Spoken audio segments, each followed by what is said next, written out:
ಹೇಳಿರೋದು D K Shivakumar ಅವರು, ಕೇಳಬೇಕಾಗಿರೋದು ಅವ್ರನ್ನ. ನನ್ನನ್ನು ಕೇಳಿದ್ರೆ ಏನು ಹೇಳಿ? ನನ್ನನ್ನು ಕೇಳಿದ್ದೆಲ್ಲ ಉತ್ತರ ಹೇಳಿದ್ದೀನಿ.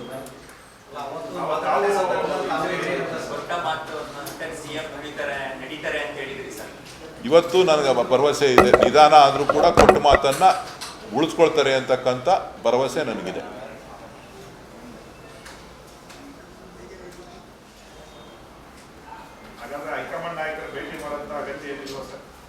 ಯಾರು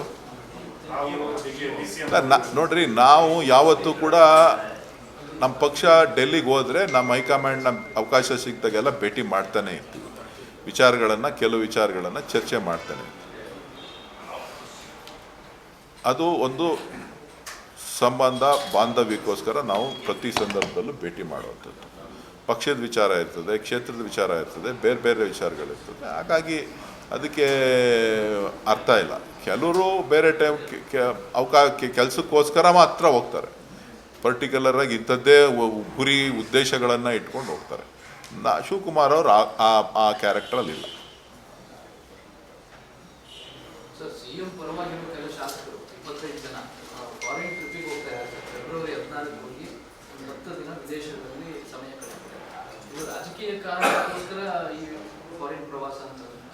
ಅದು ಗೊತ್ತಿಲ್ಲ, ಯಾರು ಹೋಗ್ತಾ ಇದ್ದಾರೆ, ನೀವು ಅವ್ರನ್ನ ಕೇಳಬೇಕು, ಆರ್ಗನೈಸ್ ಮಾಡಿರೋರನ್ನ ಕೇಳಬೇಕು. ಡಿ ಕೆ ಶಿವಕುಮಾರ್ ಅವ್ರಿಗೂ ಇದಕ್ಕೂ ಯಾವುದೇ ಸಂಬಂಧ ಇಲ್ಲ, ಅಷ್ಟು ಮಾತ್ರ ನಾನು ಸ್ಪಷ್ಟಪಡಿಸ್ತೀನಿ.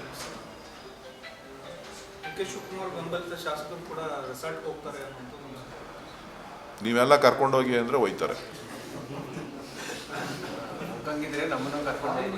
ನಿಮ್ಮನ್ನು ಕರ್ಕೊಂಡೋಗಿ ಅಂತ. ನೀವು ಮುಂಚೆ ಇರ್ತೀರಾ, ಆಮೇಲೆ ಅವ್ರು ಇರ್ತಾರೆ.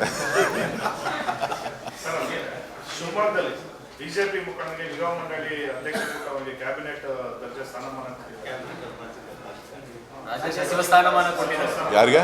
ಬಿಜೆಪಿ ಮುಖಂಡ ಭೂಕಾಂತ್ ಅಂತ. ಶಿವಮೊಗ್ಗ ಬಿಜೆಪಿ ಯಡಿಯೂರಪ್ಪ ಅವರ ಹೆಂಡತಿ ಬಿಜೆಪಿ ಜಿಲ್ಲಾ ಪಂಚಾಯತಿ ಮಾಜಿ ಸದಸ್ಯೆ ಅಂತವ್ರಿಗೆ ಕಾಂಗ್ರೆಸ್ ಸರ್ಕಾರದಲ್ಲಿ ರಾಜ್ಯ ಸಚಿವ ಸ್ಥಾನಮಾನ ಕೊಡ್ತಾರೆ ಅಂದ್ರೆ ಏನ್ ಸರ್?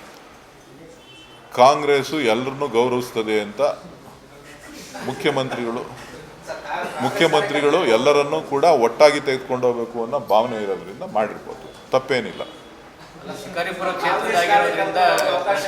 ಹಿಂಗಲ್ಲಪ್ಪ, ಸ್ವಲ್ಪ ಹೇಳ್ತೀನಿ ಕೇಳಿಲಿ. ಈಗ ನಮ್ಮ ಸರ್ಕಾರ ಎಲ್ಲರನ್ನೂ ಜೊತೆಲಿ ತಗೊಂಡು ಹೋಗ್ಬೇಕಲ್ಲ, ಹಾಗಾಗಿ ಕೊಟ್ಟಿರ್ಬೋದು, ಅದರಲ್ಲೇನು ತಪ್ಪೇನಿಲ್ಲ. ಕರೆಕ್ಟ್ ಅಣ್ಣ. ಈಗ ಸ್ವಲ್ಪ ಹೇಳ್ತೀನಿ ಕೇಳಿಲಿ, ನಮ್ಮದು ಸರ್ವಧರ್ಮ ಪಾಲಿಸಿ ಅಲ್ಲಪ್ಪ. ನಮ್ಮದು ಸರ್ವಧರ್ಮ ಸರ್ವಪಕ್ಷ ಎಲ್ಲರೂ ಕಾಂಗ್ರೆಸ್ ಪಕ್ಷದಲ್ಲಿ ಬಿ ಜೆ ಪಿಯವರು ಇದ್ದಾರೆ, ದಳದವರು ಇದ್ದಾರೆ, BSP ಅವರು ಇದ್ದಾರೆ, BJP ಅವರು ಇದ್ದಾರೆ, ಎಲ್ಲ ಪಾರ್ಟಿಯವರು, ಜನತಾ ಪಕ್ಷದವರು ಇದ್ದಾರೆ, ಎಲ್ಲರೂ ಇದ್ದಾರೆ. ಎಲ್ಲರನ್ನೂ ನಾವು ಜೊತೆಲಿ ತೊಗೊಂಡೋಗೋದೇ ನಮ್ಮ ಗುರಿ. ಅವ್ರಿಗೆ ಫಸ್ಟ್ ಪ್ರಿಯಾರಿಟಿ ನಮ್ಮಲ್ಲಿ, ಅವ್ರಿಗೆ ಫಸ್ಟ್ ಪ್ರಿಯಾರಿಟಿನೇ ನಮ್ಗೆ. ಅವ್ರಿಗೆ ಕಾಂಗ್ರೆಸ್ಸಿಗರು ನೆಕ್ಸ್ಟು, ಹೊರಗಡೆಯಿಂದ ಬಂದವ್ರಿಗೆ ಫಸ್ಟು. ಅತಿಥಿಗಳನ್ನ ಗೌರವಿಸೋದೇ ಕಾಂಗ್ರೆಸ್ ಪಕ್ಷದ